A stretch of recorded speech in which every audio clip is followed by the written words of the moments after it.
Hi, I'm Dr. Peter Kerwin. I'm the medical director of the cardiac catheterization lab at Advocate Good Samaritan Hospital in Downers Grove, Illinois. I'm also an interventional cardiologist who takes care of patients who come in with heart disease, blocked arteries to their heart, heart attacks, and that type thing.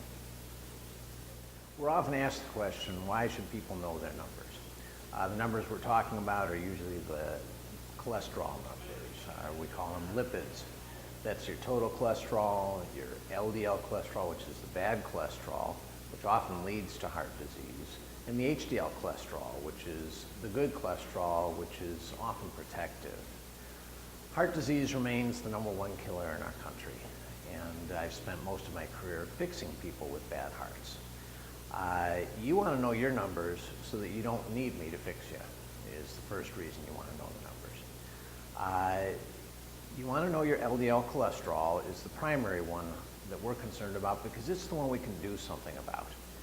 Generally speaking, our guidelines are that we want to have people have an LDL cholesterol less than 130 if they don't have heart disease, and we want an LDL cholesterol less than 100 if they do have heart disease or if they have diabetes or the equivalent of heart disease, which would include vascular disease, if people have blockage of the arteries to the brain, the carotid arteries, or if anyone's ever had a stroke.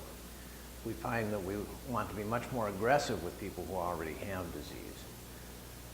The medications that we have to treat those things are phenomenal at this point. We've seen tremendous decreases in the risk of heart disease when people are treated, when their cholesterol is high. We've seen a tremendous decrease nationwide in the number of bypass surgeries that are needed. And we know, and I can tell you, after 25 years of taking care of patients with heart disease, it makes a tremendous difference when we treat those patients in terms of what happens next.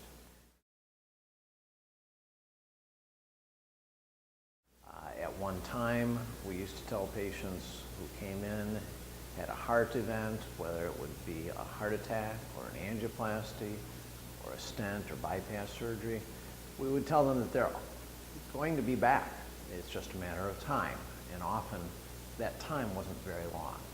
Often patients will be back within 5, 6 years, sometimes 10 years, needing a second bypass surgery or having another heart attack or having to have a new stent put in for a new blockage. Now, when we treat patients aggressively for their cholesterol and when we modify their other risk factors, we make sure they don't smoke, we have them exercise regularly, often now we find that patients seem to be able to stop their disease. Now, it's not 100%. There's no guarantees in any of this.